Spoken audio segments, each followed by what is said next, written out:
Boa tarde, todo mundo. Estamos aqui hoje para esse debate. Acho que a maioria já conhece os dois debatedores.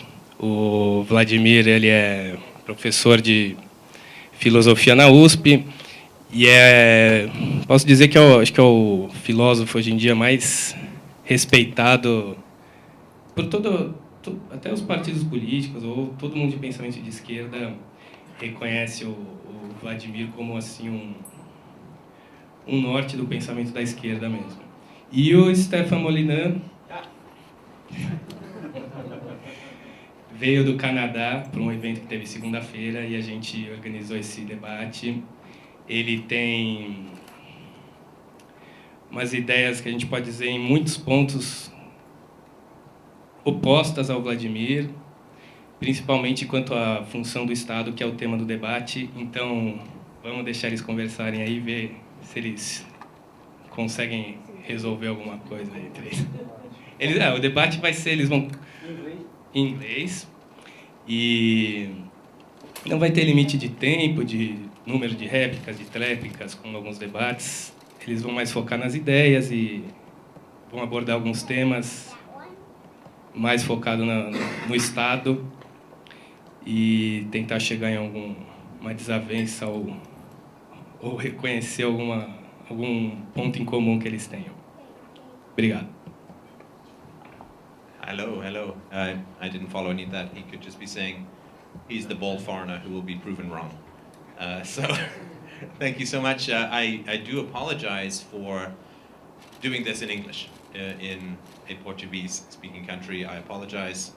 It is not being a good guest, but I've spent more time learning philosophy than learning Portuguese. So I appreciate your hospitality, and again, I'm sorry. Next time, I will not have learned Portuguese, but I will do it in mime. So this will be better. Did you want to do we introduce our colleague and friend here yet? We're ready to introduce. We're ready? So we're ready to start? Yes. Should I start? Okay. Well, the question that we are going to talk about tonight, which is, I think, a very essential question, the most essential question, is we're going to be talking about the function of the state in society. And I think that it is always essential to start with definitions, to know what we are talking about so that we are using the same words to mean the same things, otherwise we end up in terrible realms of confusion.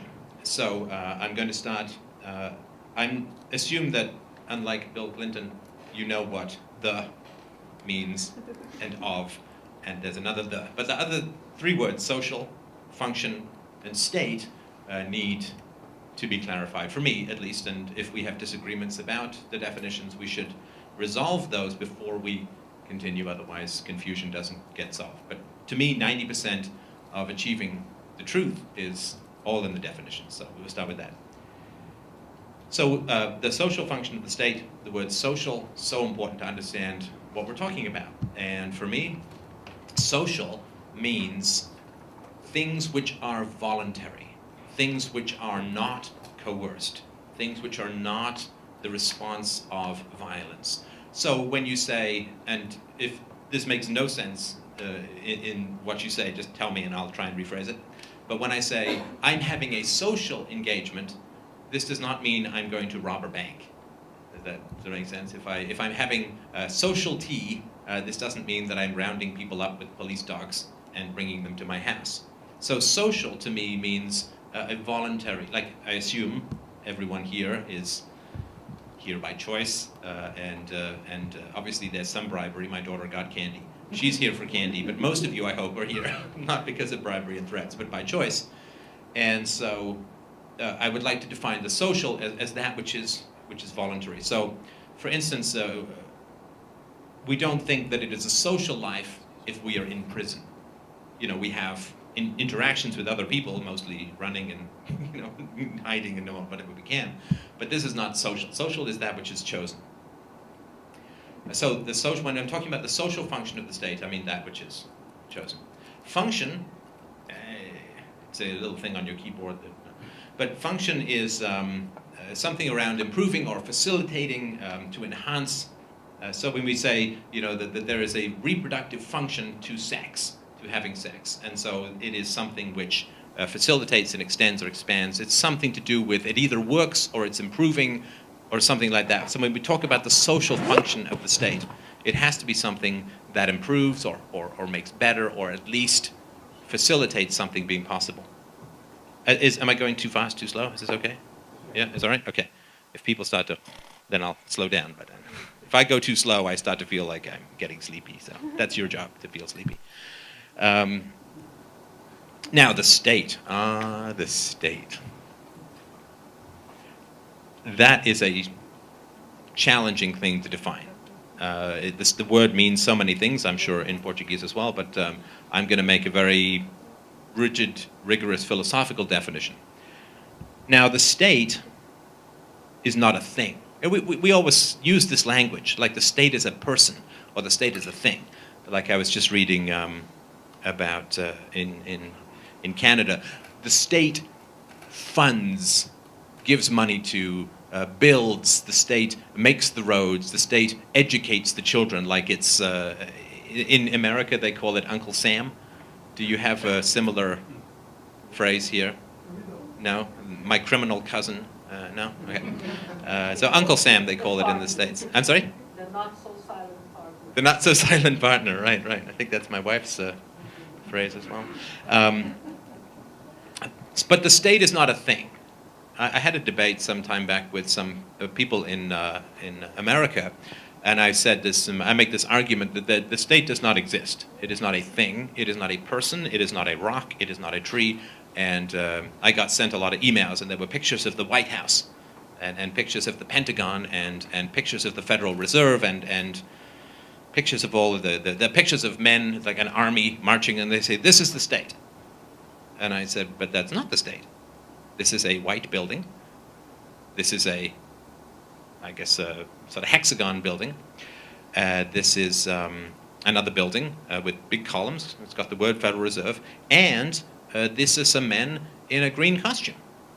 But this is not the state. These are just things and buildings and people and guns. Always with the guns, right?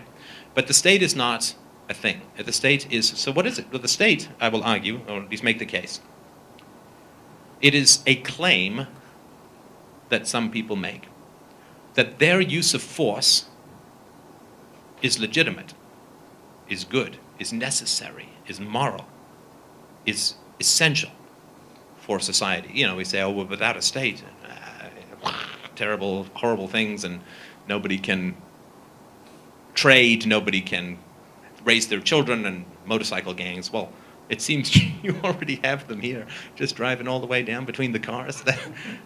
That's crazy. We actually saw on the way down, one of them got a little bumped. But so, the state is a state of mind. It is our acceptance of the principle that a small group of people can use guns to get what they want, to make law. Law is an opinion with lots of guns. You write it down, and suddenly it's like a magic spell. It becomes virtuous. So the state is our acceptance that it is good for some people to use force. And philosophically, this is a crazy notion. It's crazy. But people say, well, the state is legitimized, is valid, is true and good because the majority accepts it. The majority, 50% plus 1, makes something from bad to good. This is not. We accept this nowhere else in society, right? So if 3 guys are walking down an alley and 2 of them decide to take one guy's wallet and they vote, it doesn't make it right, even if it's a 2/3 majority saying, I will get your wallet. This doesn't make any sense at all. So that is not something that is valid, but it is what is the state, is what is defined as the state. And I'm going to skip, but maybe we'll come back into this. There are lots of reasons why the majority argument doesn't work, but it is this acceptance that we have a minority of people who can use all the force in the world. So when we put all of this together, we've got the social function of the state. Social is defined as that which is voluntary. that which is romantic versus that which is rape, right? It may end in the same physical act, but one is voluntary and one is evil, is immoral, is involuntary. And so if social is that which is voluntary, and function is that which improves or facilitates the voluntary, then saying the social function of the state is exactly like saying the romantic function of rape. It is an opposite. That which we allow to be coerced is the opposite, logically, morally, commonsensically. That which we allow to be coercive and violent and predatory is the opposite of that which is voluntary. So that not only is there no social function for the state, but whatever functions for the state is the opposite of society. It's the opposite of what is chosen. If you are coerced, that is the opposite of what is chosen. And the last thing that I'll say before allowing you to take down all of these arguments that have been put up is that, we hear, strangely enough, from all the government teachers, we hear that the government reflects the will of the people. Anyone ever hear this? Well, social contract, will of the people. Nothing could be further from the truth. This is not something we have to think about very hard. It's just surprising. It's a surprising thought because we hear so much to the opposite. That which is coerced is obviously the opposite of what somebody wants. So if I'm walking down the street and a man comes up to me and says, give me 10 reals. See, a little Portuguese flavor there. Give me 10 reals. And I say, yeah, okay, here. I won the lottery, I've had a good day, my horse came in. Here you go. Well, that is a choice. He has asked me for money and he has given me. So we know, praxeologically, we know just logically, empirically, that I wanted to give him the money. We don't know if I would have given him the money if he hadn't asked, but that doesn't matter. The reality is he asked me for the 10 reals and I gave him the money. It's choice. But if there is a gun to my ribs, we know that I do not want to give him the money. Or, at the very least, we know that he does not think that I want to give him the money. If you could get 10 reals just by asking without putting a gun to someone's ribs, you would do that because you're not exposing yourself to retaliation, to my ninja moves, or to a possible criminal sentence or anything like that. And so when a gun is in someone's ribs, we know for sure that this is what happens is not what they want, because otherwise there would be no need for the gun. The state initiates force against citizens all the time. All the time. And this is its essence, it is the only agency that has that right. If you live, what is the mafia called in, I mean not the government, but the other one. What is the mafia called in Brazil? I'm sorry? PCC? Okay. So if you are running a restaurant in the PCC neighborhood and some shady guy comes and says, listen, we're going to need to send you a bill for protection because we don't want something bad to happen to your store, and you give them the money, you give it to them because they're threatening you, but you don't consider this to be moral, necessary, legitimate. It's just something you suffer through, and so, but we know you don't want to give the money voluntarily because there is the threat, of course, and the government uses threats all the time and interferes with the free flow of ideas, of goods, of capital, of choice, of relationships, business relationships, even personal relationships, and this is wrong. So society is that which is voluntary, the state is that which is force, and force is the opposite of civil society. And that's my introductory statement, and I'm happy to hear all the corrections in the world.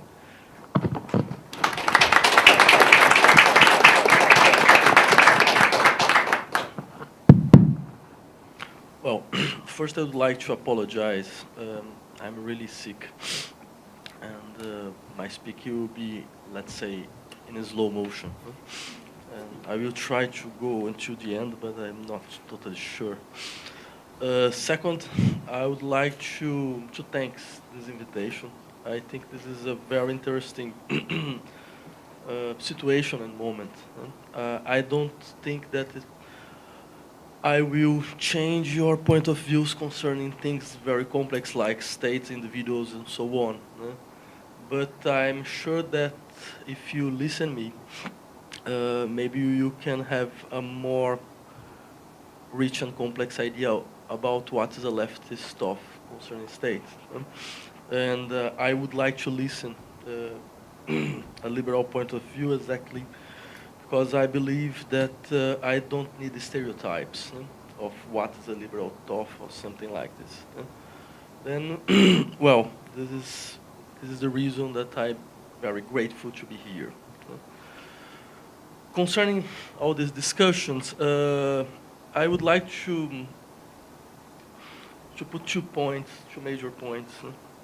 First, I understand this criticism that you made concerning the relationship between state and coercion. State as a kind of coercive structure. And I can agree with this. I think that some actions of the states can be really described in this way. But I have problems to say that, well, what is the state? The state is a coercive structure that block the, let's say, the autonomy and the authenticity of civil society. Because we can make this criticism for every institution that I have in mind. For example, I can say yes, but the family too is a coercive structure. The religion too. Even the individuals. There is something absolutely coercive and disciplinary in the constitution of individuality. Then I don't think that the good point of view is just to stress this characteristic concerning the state. I would like to say that we have in modern thought a very strong essay to think what is a fair state, or if it's possible to say, well, a state could be fair. And I believe in it. And I think that I would like to talk a little bit about this tradition that try to show how the state is a social structure important in, let's say, in the institutionalization of freedom. I don't agree with the idea that we are free just where the state is not does not operate. Because, for example, I can give an example of what I think in. It's not possible to talk about freedom in a situation, social situation, where we find strong inequality. I think, for example, inequality is not just a question of social justice. It's a question of freedom. There is no freedom in poverty. Well, we can be a kind of stoic and say, well, like Epictet, I'm free in my mind, even if I'm a slave.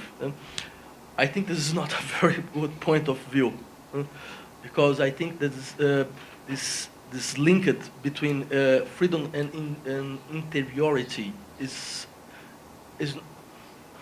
there is a strong problems in this view. But if we accept that inequality is not just a question of social justice, but is a question of how the society must run to freedom be effective and to be a reality, then the question is which kind of institution can develop a very strong policy of equality in society. I think that we can see in the history in the West history, the state was very important on it. The state was very important in this, let's say, universalization of rights.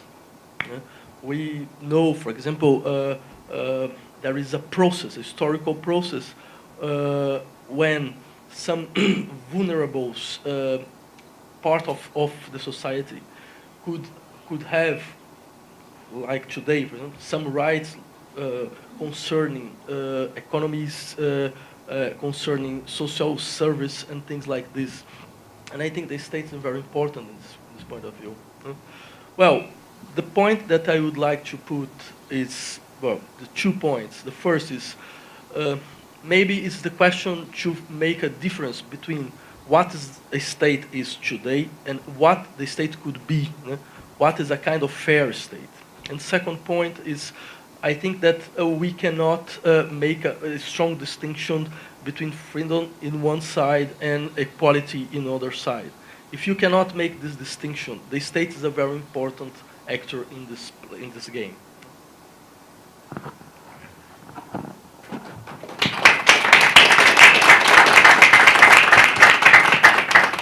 Yeah. Well, thank you. I appreciate that. That is not a shocking statement from somebody on the left, and I really understand it. I will take a couple of swings at it and see if I can make any sense of it. I think that we want to be clear in our distinctions of coercion versus non-coercion. Coercion is the presence of weapons, of threats, of consequences, getting your butt dragged off to jail, being under house arrest with people who will shoot you. All laws come down to the threat of murder. I mean, people stay in jail because if they try to escape, they are killed. I mean, if some guy comes into my house in Canada, I have the right, I'm sure it is here too, some guy kicks in my door, you have the right of self-defense. In other words, if the only way that you can prevent the aggression is to use force, then you use force. And to me, this is morally legitimate. It's unfortunate, you don't want to have it, but you have that right. But if they're dressed in a blue costume, you can't do that because they will kill you.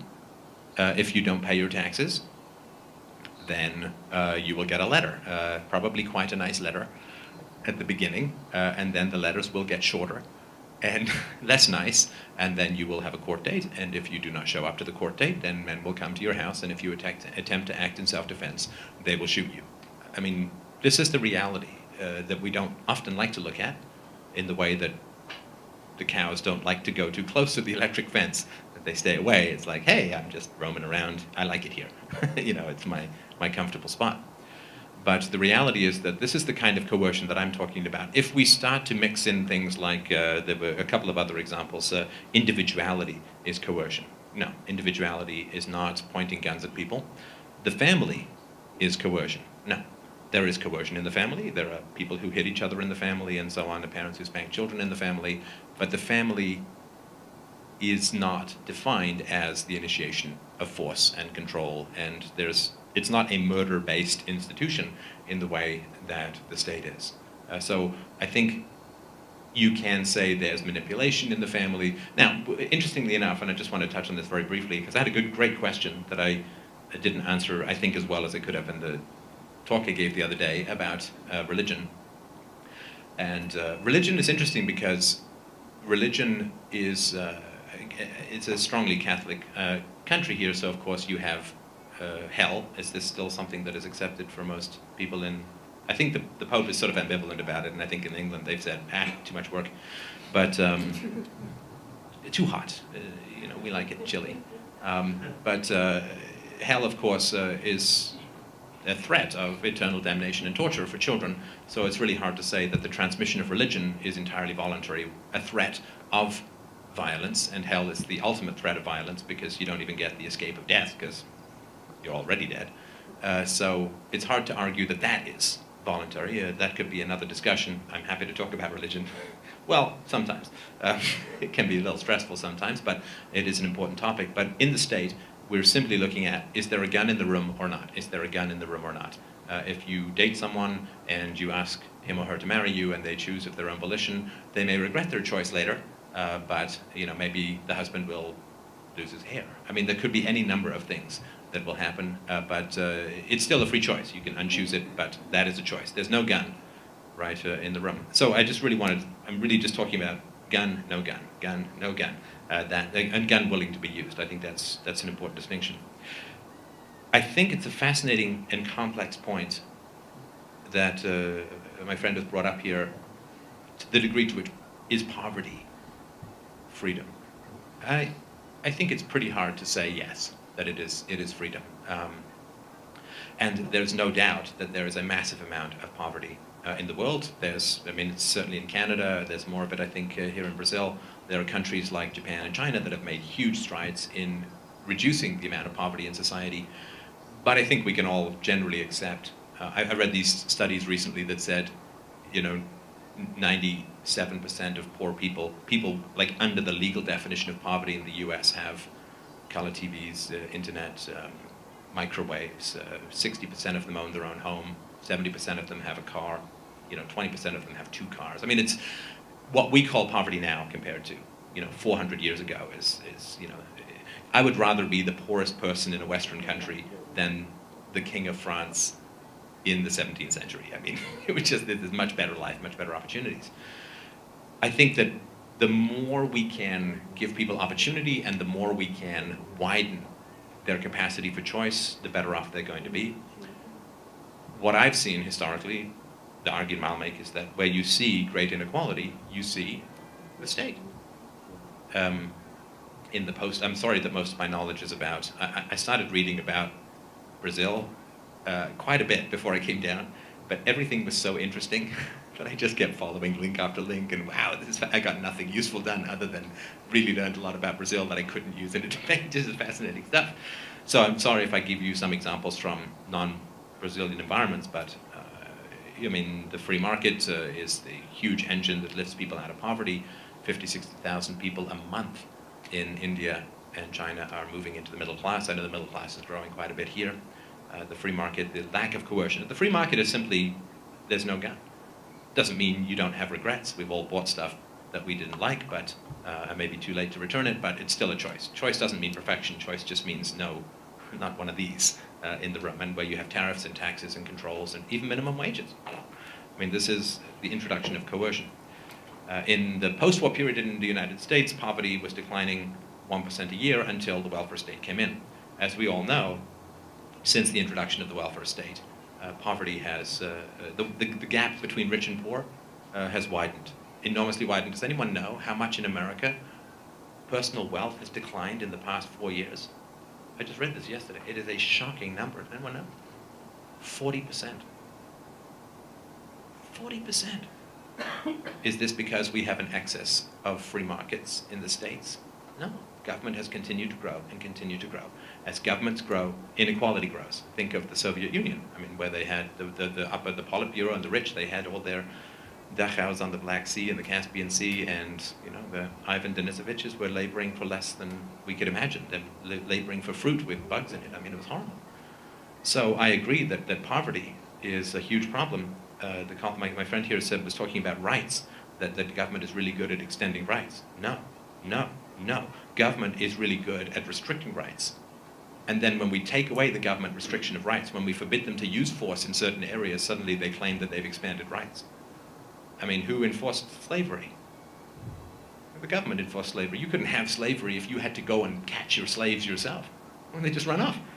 And what are you going to do? No, you have slavery because the government will go and catch them for you and bring them back. It is the government that enforces slavery. Who didn't enforce the rights of contracts for women? It was the government. Government didn't do that. And you can sort of go on and on. I mean, in Canada, the government says it's perfectly fine to hit your children if they're between 2 years and 12 years of age. You see, 12 years and 1 day. It's wrong. 1 day short of 2 years, it's wrong. Next day, it's right. I mean, it's crazy, right? I mean, so it is the government that is failing to protect this. This is not something that the government solves. This is a problem the government creates, and the degree to which we restrict and control and minimize the power of the state is the degree to which we get equality in society. And so I agree that poverty is a big problem.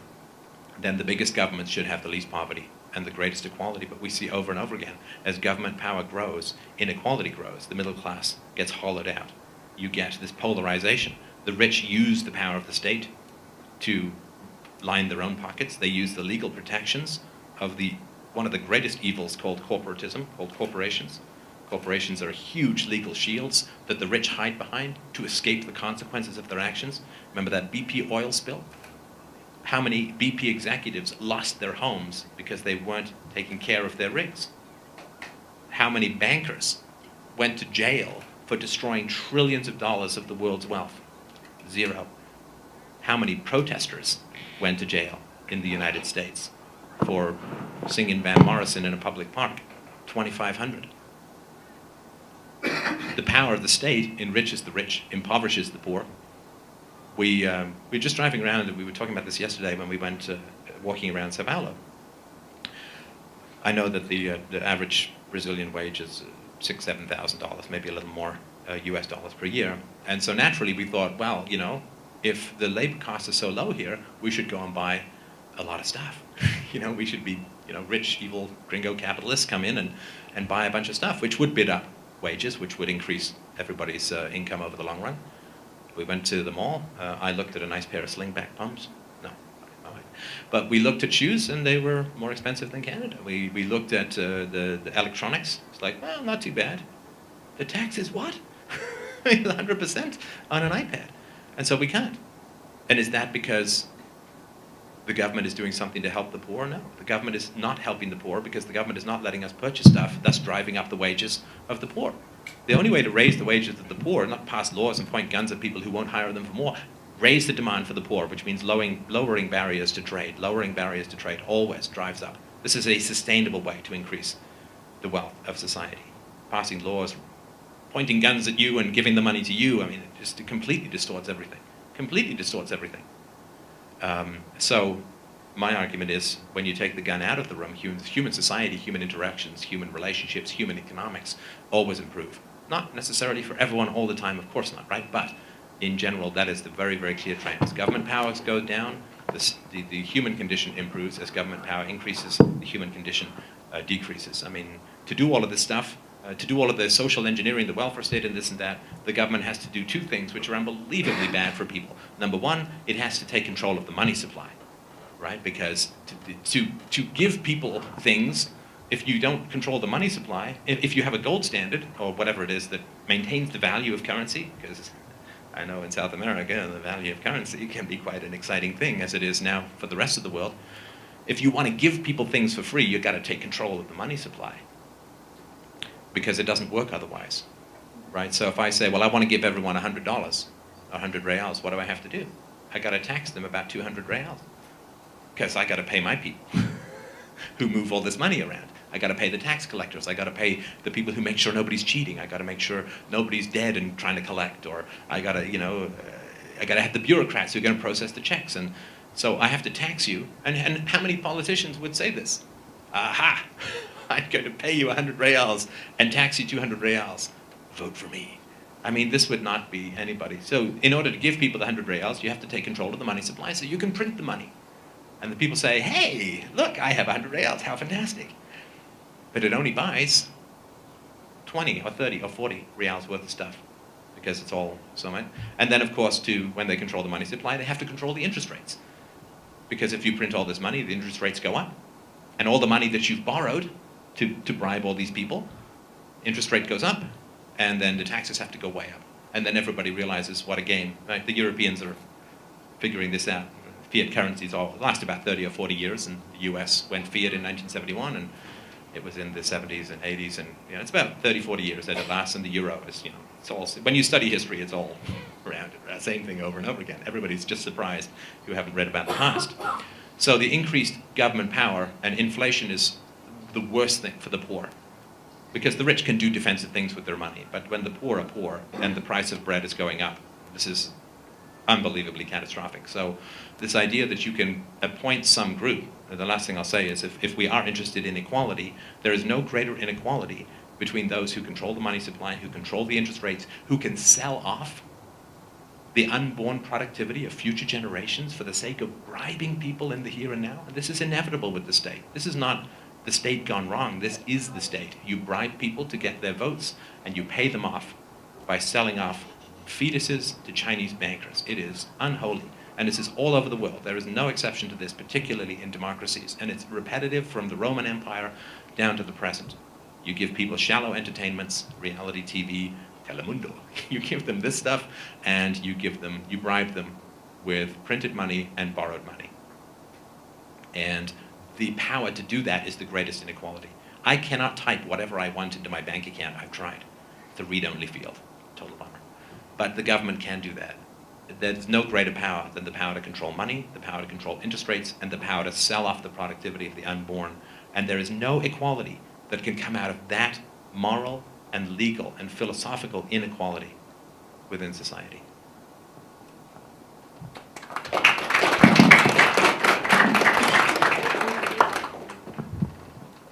Okay, well, I would like to point just 2 questions. No?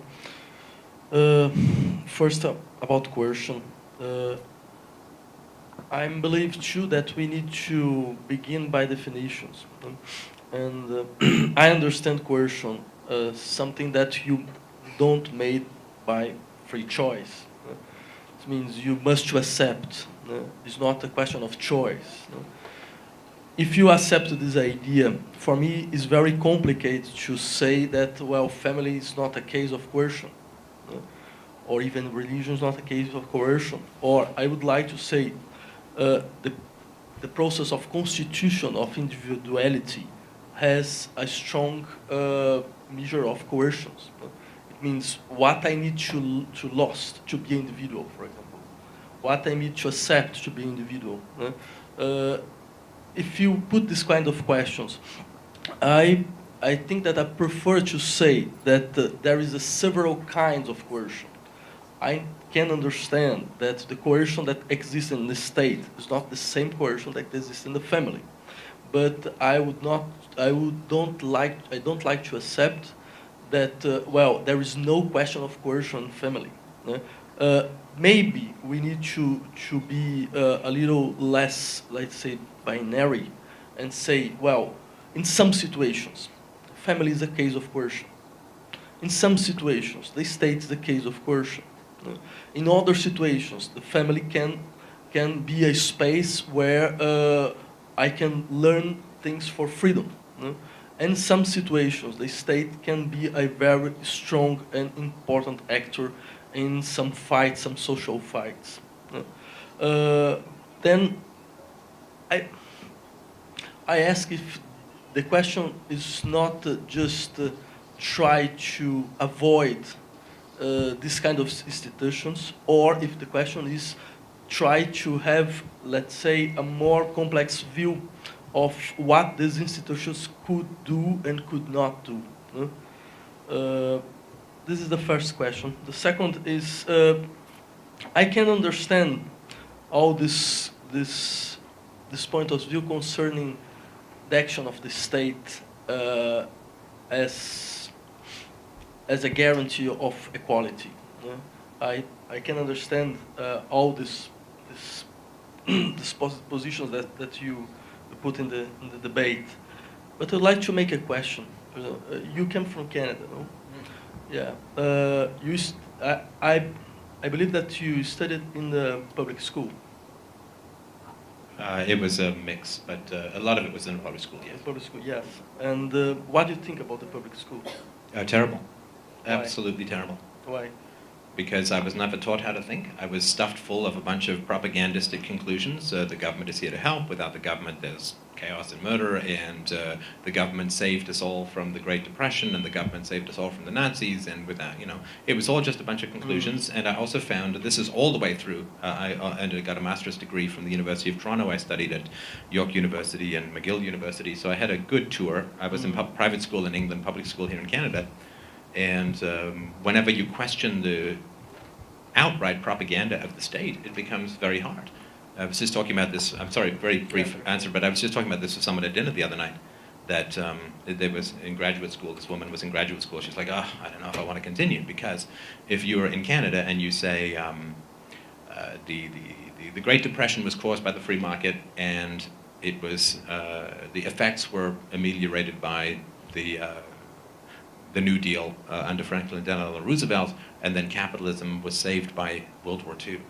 If you say that, which is the complete opposite of the truth, empirically and statistically and morally, but if you say that, then you don't have to footnote anything, because it's just like saying the world is round. You don't have to say, footnote, Galileo said, here's the math. You just say it, because it's accepted. And the propaganda that is out there, that is, I'm sure it's the same here, it's government schools are the same everywhere, But if you say something like the Great Depression was caused by the Federal Reserve jacking up the amount of money in circulation by 2/3 and then contracting it by 1/3, and then massive amounts of government intervention, violent intervention in the economy kept things going, and the Second World War did not save capitalism. Capitalism was only saved by the fact that they dismantled all of the New Deal programs, almost all of them after the Second World War, and let the free market function.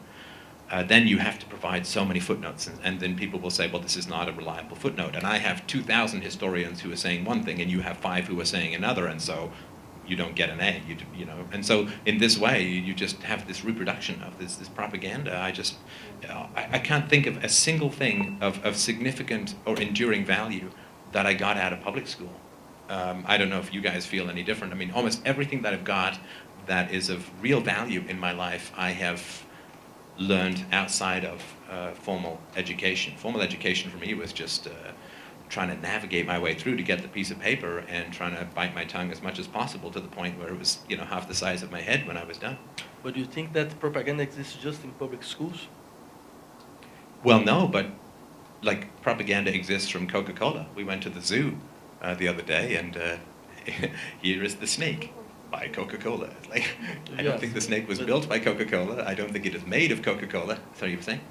Just one point, in Brazil, in private schools, you have to abide by the government. Yeah, they're all the same regulations. But the difference is with an advertisement, I know that it's an advertisement, right? So when I say, you know, when I was younger, I worked in a daycare, and we took all the children to a Coca-Cola factory to see how the Coca-Cola was made.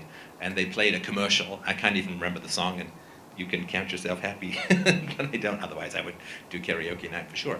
But and all the children were singing along. But if you were to say to them, if you were to say to the children, I'd ask them afterwards. I said, well, is this true? Is this like a truth? Is this like good? Is this like right? And they said, no, it's tasty. You know, and I would also say, do the commercials tell the truth about Coke?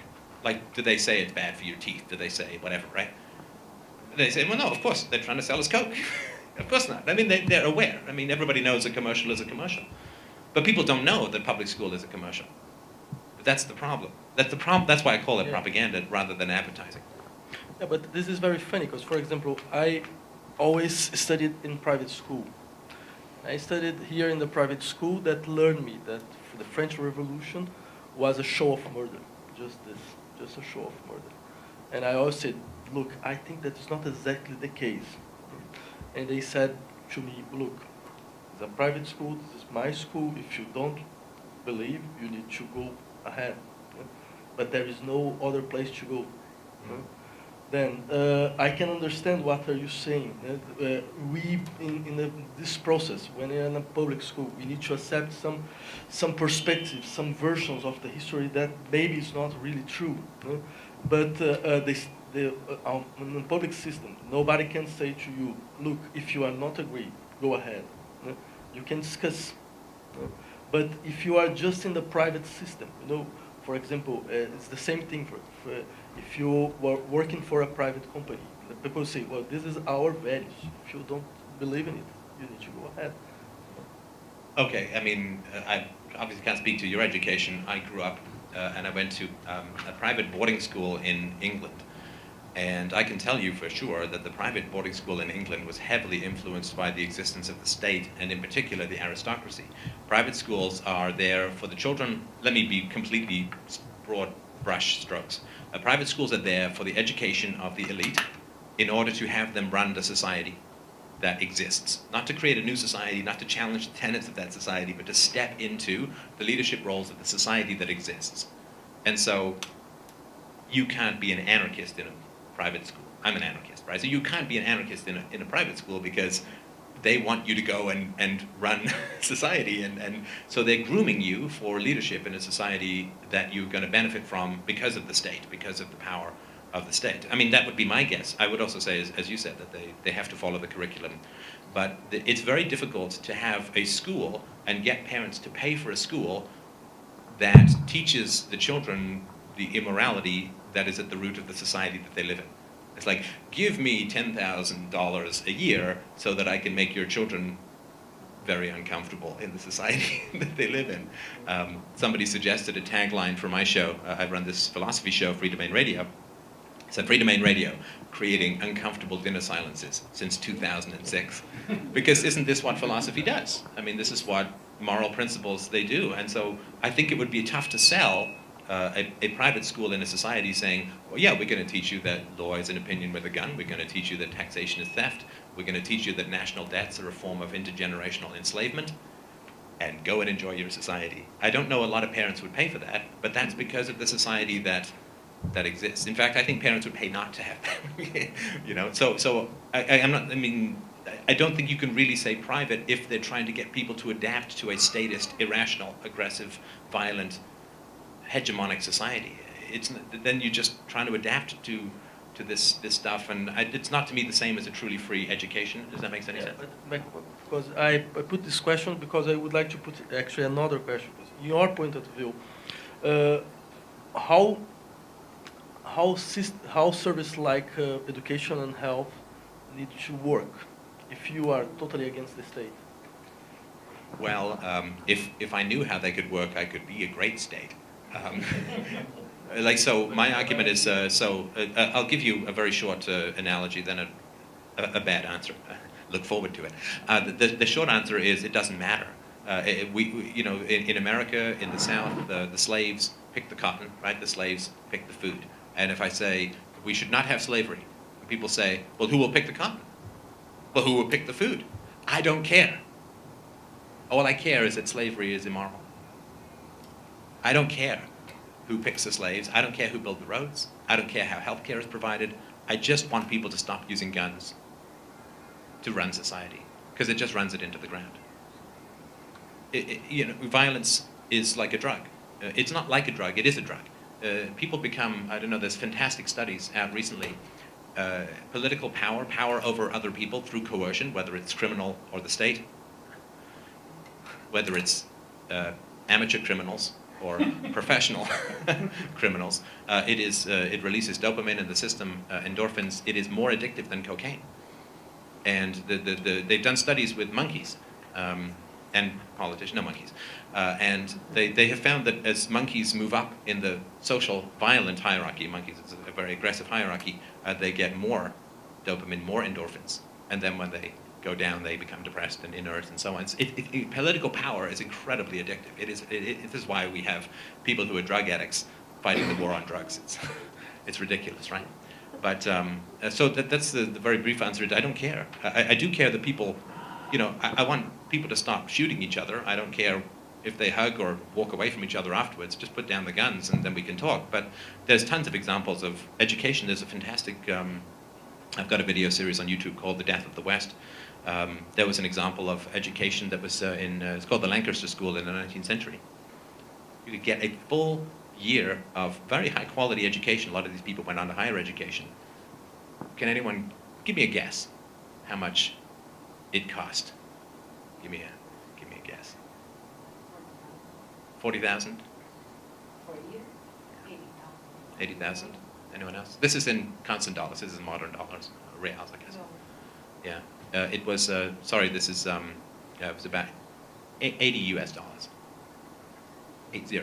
And this, the way that it occurred is you would have the older students would attempt to sell their tutoring services to the younger students, who in turn would attempt to sell their tutoring services to the younger students. So everybody was both a learner and a teacher.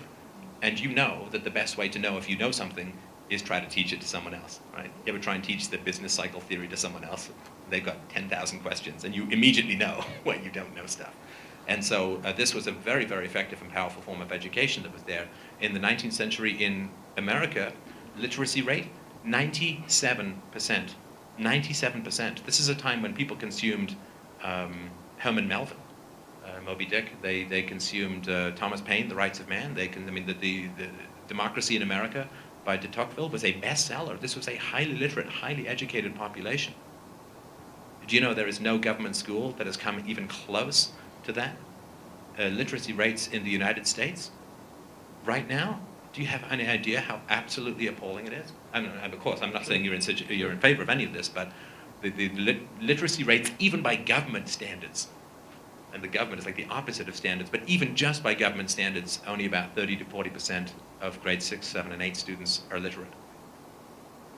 I mean, it's catastrophic what is going on in government education. And to me, this is the result of coercion. Coercion produces crap. You know, the only thing that is equality is voluntary. Everything that is not voluntary is junk and immoral, obviously, and disastrous in the long run. Yeah, but it's a little bit strange because you are not saying, well, without government education you'll be better. We just say, I don't care. You know? Could you imagine the image, for example? You are saying, well, let's stop with the state, let's stop with the social service and things like this, and a poor family asks you, well, what will you do now? You say, I don't care. It's a little bit, I think it's easy to say in this way. But I would hope that people would not want me to care, because they shouldn't be reliant upon me for whether they do what they do. I mean, they shouldn't be anybody in society we go to and say, how will my life be run? Save me from X, Y, or Z. I mean, to the poor people, I would say you're poor because of the state. Where we do not have the state, you know, in the United States, the least regulated profession is the computer industry, the software industry. How's that doing in terms of reducing prices, increasing quality? One of the most regulated fields in the United States is the healthcare industry. How's that doing? Catastrophic. Constantly increasing costs.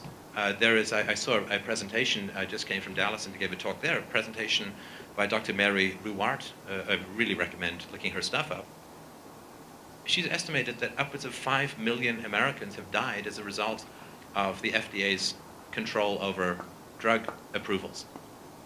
The drugs that are perfectly legal in other countries that save hundreds of thousands of lives are banned. And so people say, well, how will my medicines be safe? That's assuming that they're safe now. Poor people say, well, how will my children be educated? They're not being educated now. In fact, it's worse than not being educated because they think they're being educated when they're not.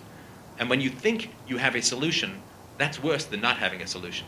You know, you ever get that feeling you're driving along, you know, maybe you don't have your GPS, or maybe you can't drive with one knee, like my friend who drives down here tonight. But you get that feeling and you're like, I think I might be lost. You know, that's a good feeling. Because if you're completely confident and you are lost, that's really bad. And so it's the illusion of an answer that the state gives. How are we going to deal with poverty? Point a bunch of guns at these people, take some money, print some money, and then we'll give some money to these people. Look, a problem is solved. It's the illusion of a solution. How are we going to educate people? Well, we're going to force all of these children to go into these schools, and we're going to force all of these people to pay for it, and we're not going to allow competition. And if we do allow competition, it's by our rules and following our curriculum. And then we think we have solved the problem of education.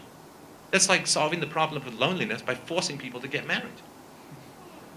You haven't solved the problem. You've just alleviated a symptom while making the problem worse. And so when people say, well, how will problems be solved without the state? There's this illusion that violence is solving the problems now. It's not. It's covering up a few symptoms. You know, as I say, it's like cocaine for a toothache. I feel better.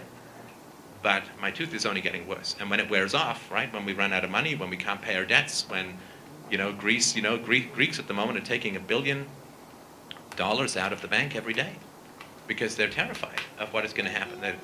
Americans relied on the government to solve social problems. They have a $15 trillion debt, close to $100 trillion of unfunded liabilities. They just lost 40% of their wealth in 4 years. Was the government not big enough? It's the biggest government the world has ever seen. The United States government is the largest, most wealthy, most powerful government the world has ever seen. How's it going? Sorry. No, this is very funny because for me it's funny to listen to this kind of perspective. Because, for example, when you... Funny, haha? Yeah, no. Funny, unexpected. Let's say it's not exactly what I expect. Because, for example, you say, well... You thought I was right-wing? Sorry? You thought it was like right-wing? Okay, yeah. You say, for example, well, I would like to say to a poor family, well, you are poor because of the state, because of the government. And you use major examples that came from the United States government. And, well, I would like to say, as a vulgar Marxist, something like, well, but the problem is that this government is not exactly a public government. Is a government totally You mean linked? Brazilian? Yeah, no, Yeah, okay. the American government. The government totally linked with major interests of major companies. It means it's not a public government. It's a private one. Sure. Well, it's a system that the big companies usually use to, for example, to defend banks, as you said, to defend some companies and things like this. But, for example, we can think in a more fair state. For example, well, where are the people that have the lowest difference between rich and poor? There is in countries that have strong states, like Sweden, like Denmark, like Finland, like Norway, and like Iceland. No, because the leg's broken now. But I think that we can say, well, why we have these examples? Because we have a kind of state that is not just a skill. A skill of some major companies.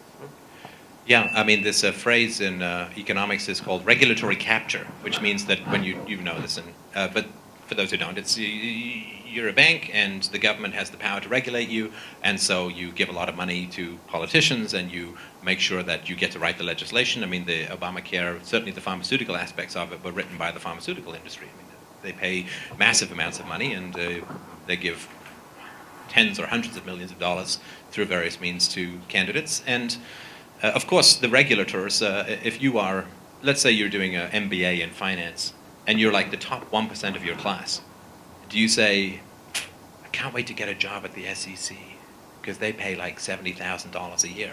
No, you go and you create these crazy financial instruments that manipulate fiat currency, make you rich, and destroy the world. And so this is true statistically. The dumber people go into regulations. I mean, dumber relative to, and the really smart people go in the industries, and so they can't keep up. I mean, it's just an intelligence differentiation.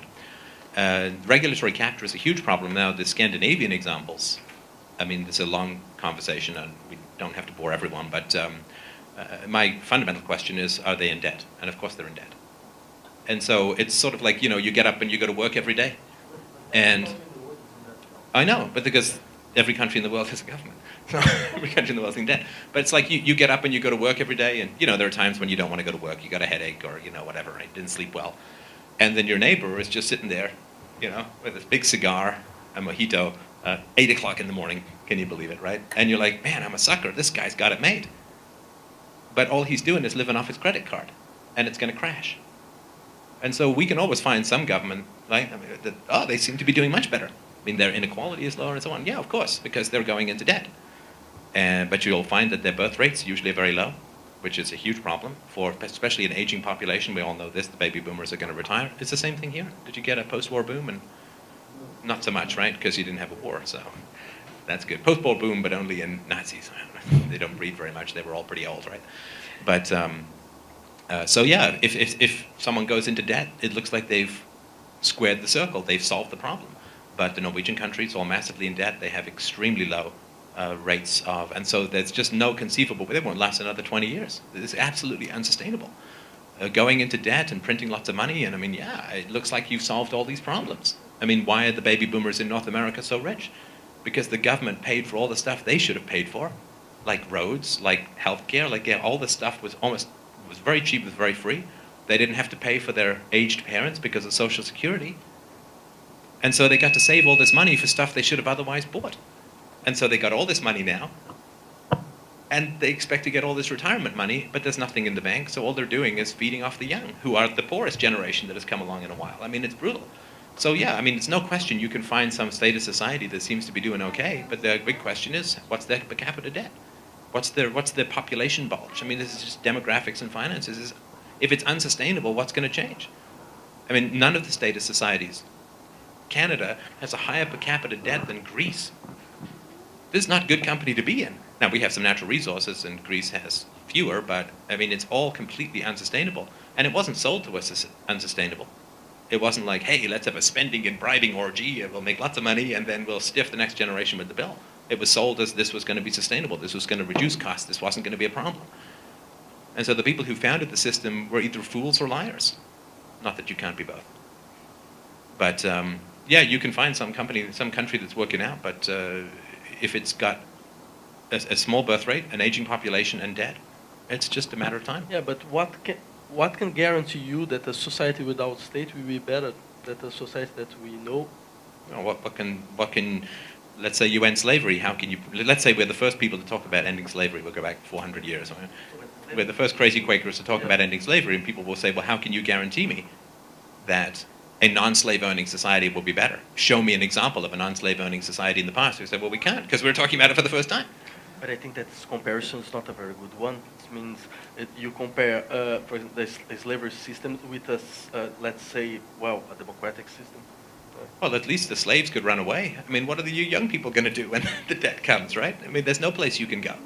The slaves had an underground, understand, I'm not saying that everyone here is exactly the same as an American slave. I'm just saying that the analogy is not completely outlandish. I mean, what is the per capita debt in Brazil at the moment? Anybody know? Yeah, like per capita debt, national debt. 2 trillion divided by 200. Oh, please don't make me do this. Let me take my shoes off and count my toes. There is $2 one trillion third of GDP. 2 dollars?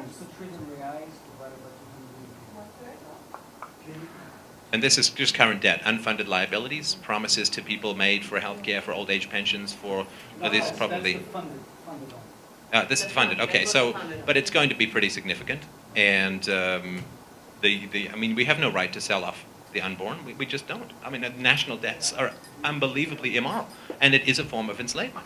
To be born into a system where you are loaded with tens or hundreds of thousands of reals of debt is a form of economic enslavement. It is an exploitation of the unborn, which is even worse than the exploitation of the workers. With the workers, at least they can maybe vote, or they can go to another country, or they can start a business, or they can start a union, which would be great. I mean, they can do all of these things, but the unborn have absolutely no say. To be born into debt is unbelievably unholy, and this is the case for all governments around the world. They're just selling off the unborn for the sake of bribing voters in the present. And if it's that universal, we've got to ask if there's something wrong with the system as a whole. If every single government is doing exactly the same immorality, at some point we have to say it's something wrong with the system as a whole. Not just, well, this government versus this government, but... And so I think that it's perfectly valid. I mean, sorry, one last brief example. I've used this before, but if we were talking 400 years ago about the end of slavery, and I were to say to you, I know exactly what's going to happen. I know, I'm going to tell you. We're going to free the slaves. Now, right now, 90% of people are farmers or involved in agriculture. There's just a few people who aren't. But by the time this is done, 100 years, 200 years from now, only 3% of people are going to be involved in farming. And there will be these giant machines that go rolling through the crops with these huge robot arms that pick all the crops for you. Oh, and they run on the crushed trees of 300 million years ago. And this one guy can do a whole field in an afternoon that used to take hundreds of guys half the summer. And then they'll replant automatically. And then these giant rolling wagons with no horses will fly across these crushed rock roads that, you know, and we would just go, and you would say to me, that's completely insane. I mean, that's not even science fiction. That's like a drug trip that you're talking about. That makes no sense. But that is actually what happened. The future beyond the veil of force, the future on the other side of peace, the future when we put the gun down, is unimaginable.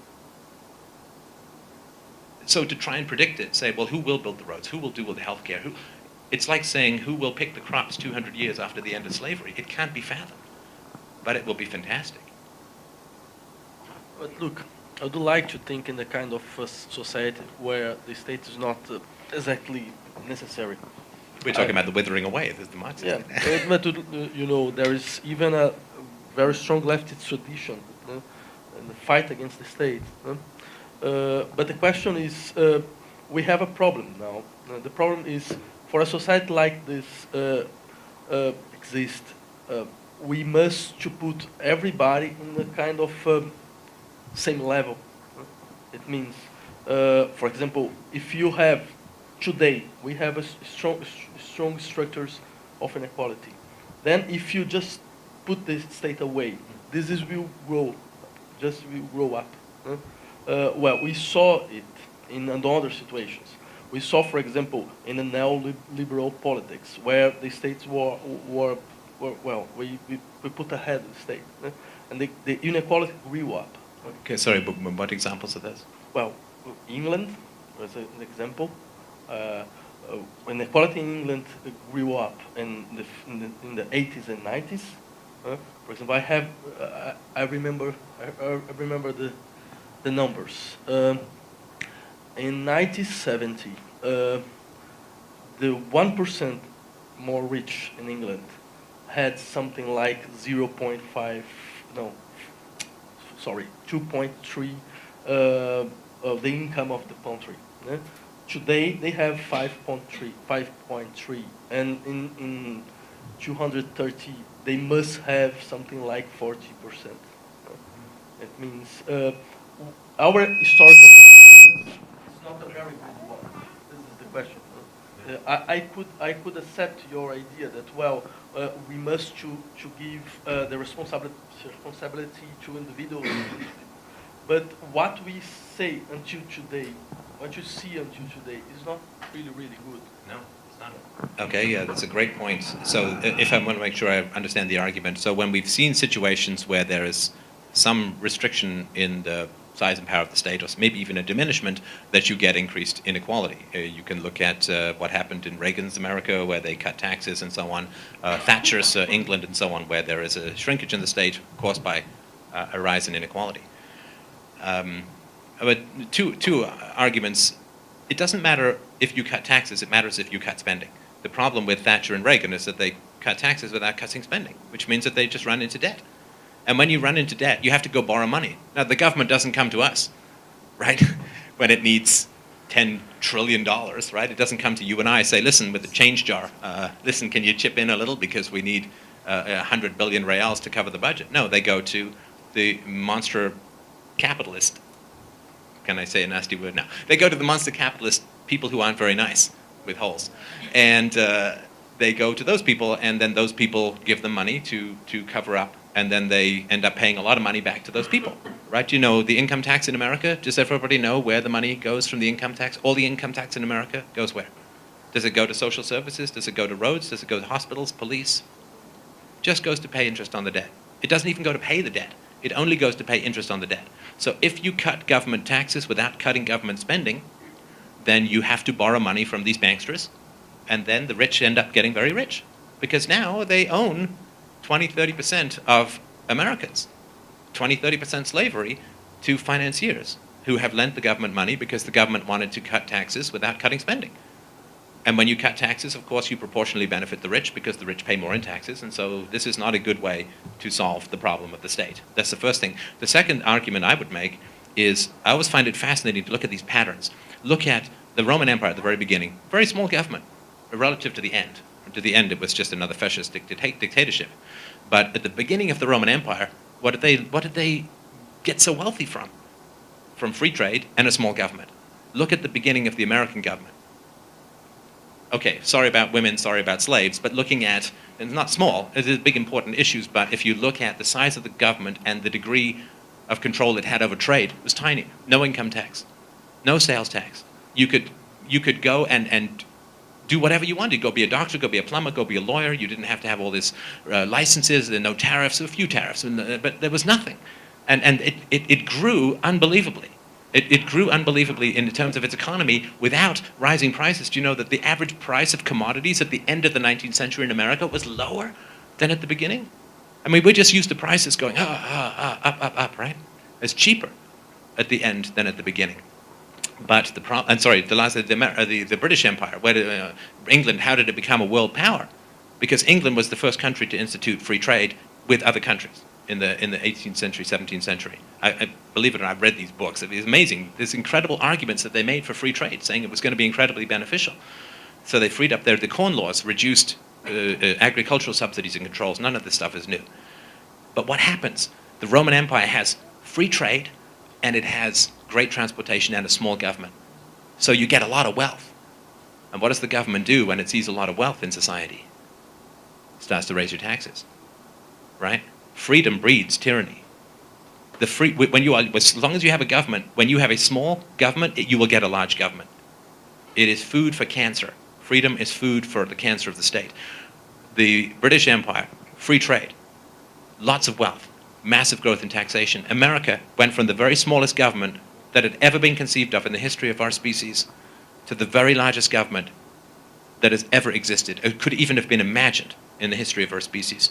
And so my concern is that, yeah, if you shrink government, what you're doing is you're creating a huge amount of potential energy and potential wealth that the government starts to tax.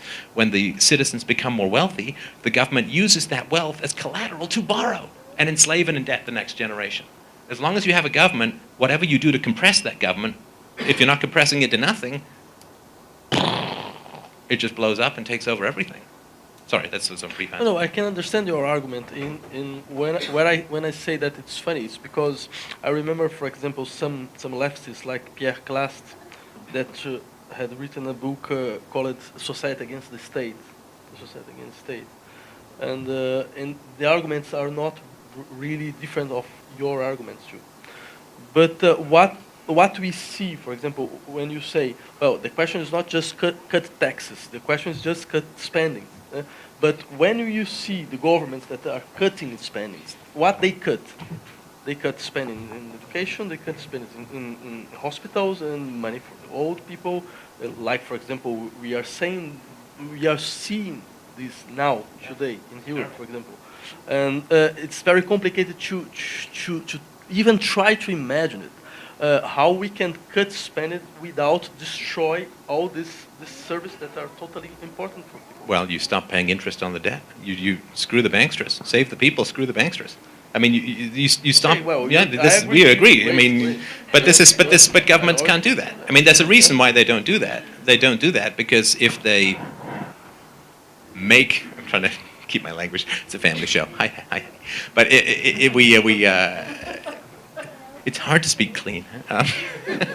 But the governments can't do that because if they do not get the debt servicing, if their debts are called in, what are they going to do? Yeah, this is very funny. For example, I don't know if you are,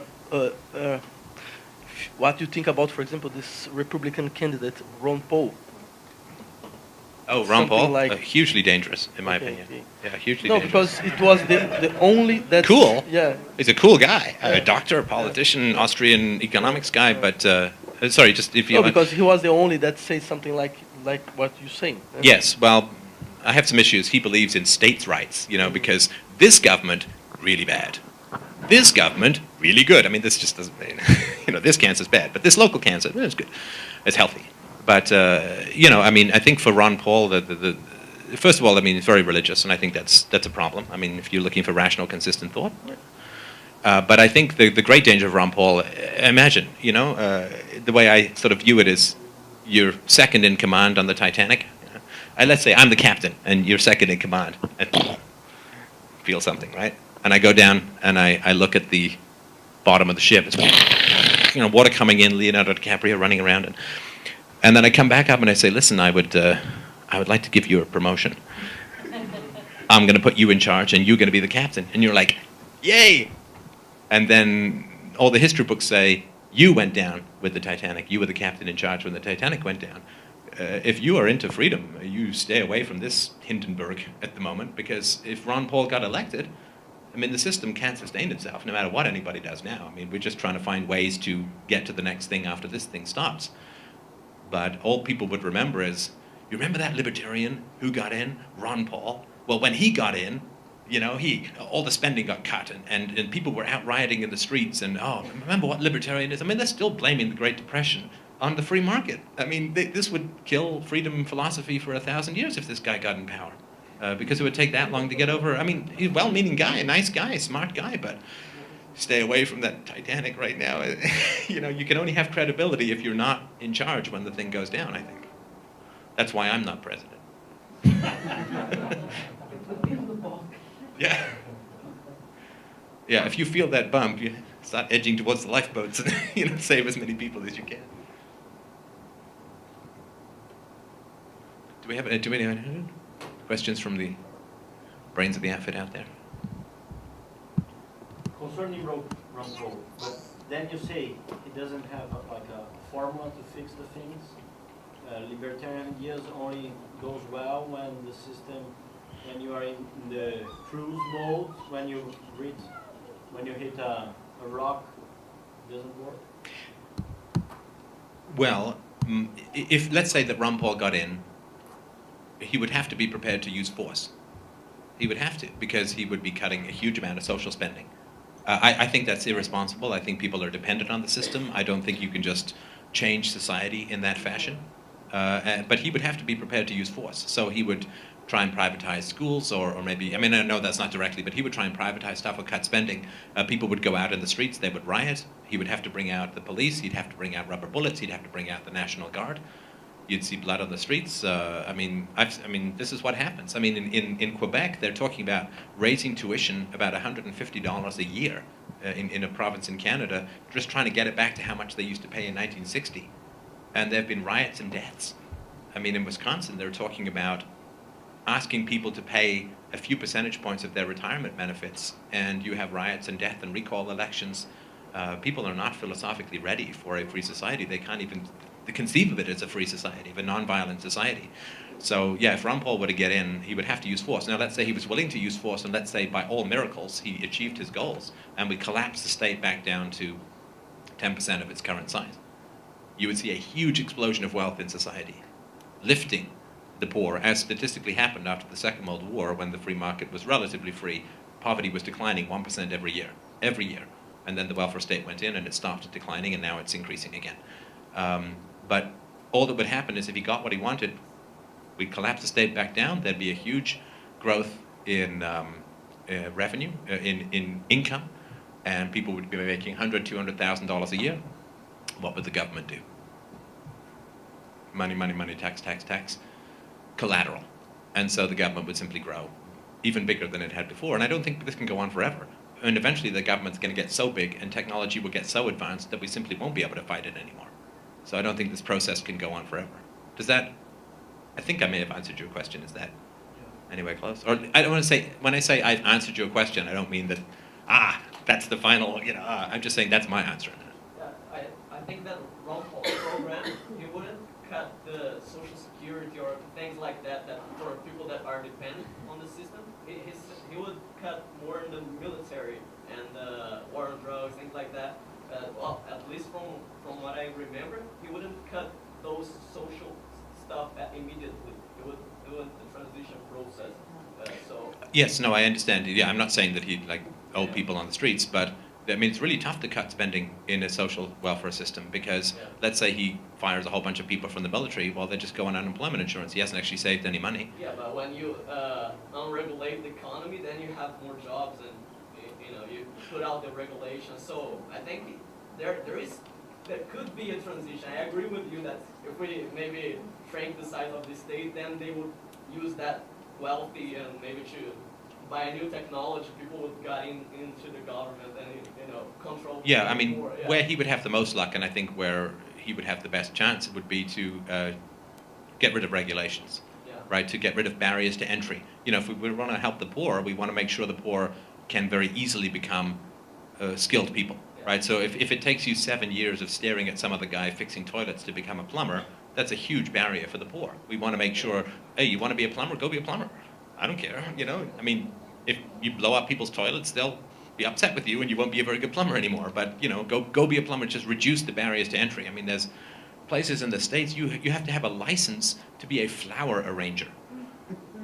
Because, if you put that rose next to the tulip, right? So I think in that instance, if he's about breaking down regulations, but the problem, of course, is that whenever you try to break down restrictions and regulations, everyone who's benefiting from it goes insane, right? I mean, the sugar tariffs, just tiny examples, sugar tariffs make people millions of dollars every year by restricting imports of sugar.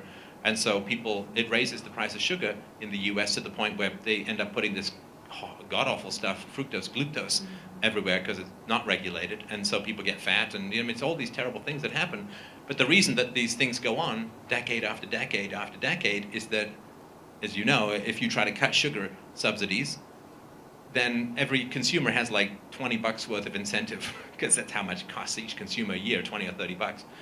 They have almost no incentive to support you, but the sugar consumers, so the sugar producers who are making millions of dollars will go hire lawyers and make ads and run negative ads. And so politicians just don't touch it, right? So, I'm sorry?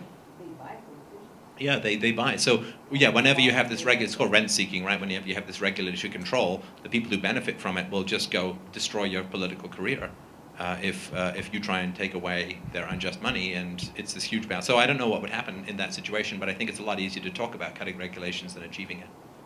But that's a great point for clarity. Thank you. Question for Vladimir. You seem to think, I understood that you think that you need to achieve certain society's goals or equality or something like that, and for that you would, consider the state the vehicle to achieve that. But if you agree to the principle that the state is progressing, either tacitly or very clearly so, would you still be willing to defend that aggression to solve society's problems through aggression? The question is, I don't believe that the state is just aggressive against people. No? I think that there's a kind of ambivalence in some political state politics. No? For example, I can accept that some state politics are very aggressive because they are made by Special interests. exactly special interest, something like this. But for example, I can identify some kind of politics, state politics, that are benefit for people. For example, there's some kind. For example, we have problems concerning trustees.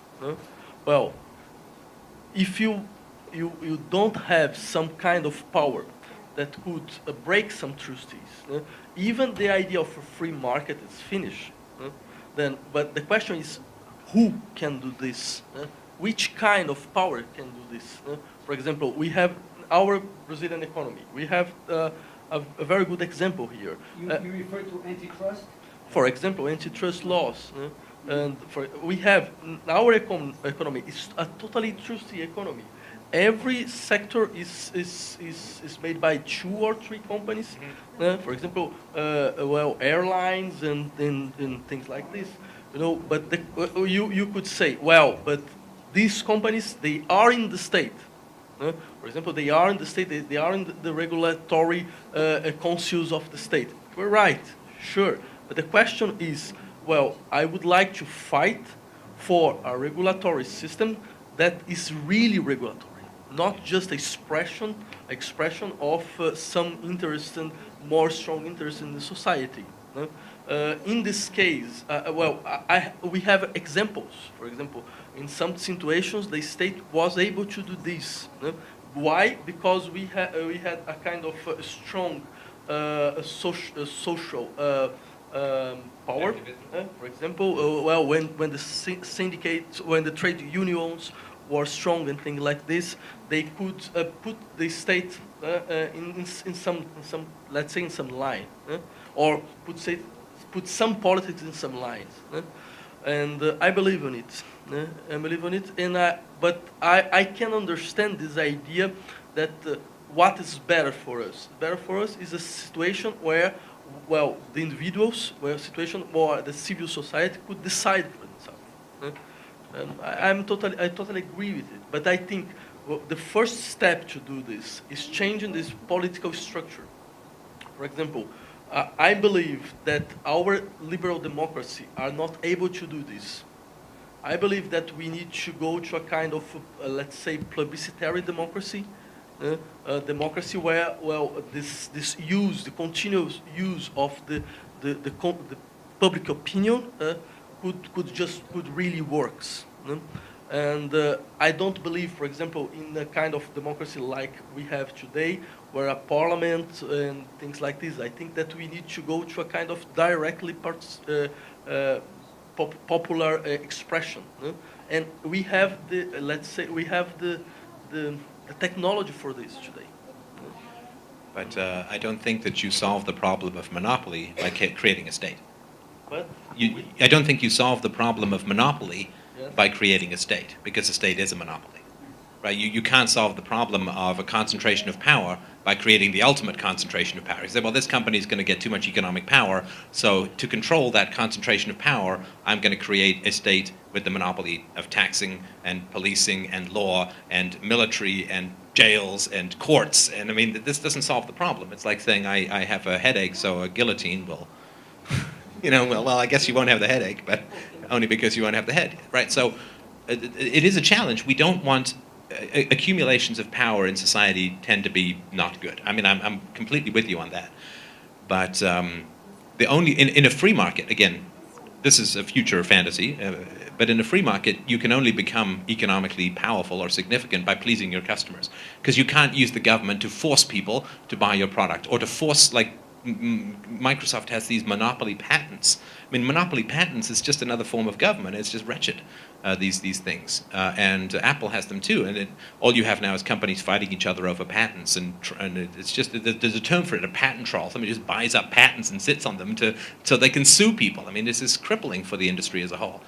And so the best way to avoid a concentration of power is, first of all, not build a state, because that has a concentration of power that is then used by everybody else to enhance their own economic power, to have a completely free market. Because, and let's say that you are in the 19th century, you have a monopoly on horses and carriages. Let's just say it's a free market. You build the best stuff, but then people don't like you, whatever. But then the car comes along and the horse and carriage is done. Or let's say you have a monopoly on the telephone. Well, somebody comes along and invents the internet.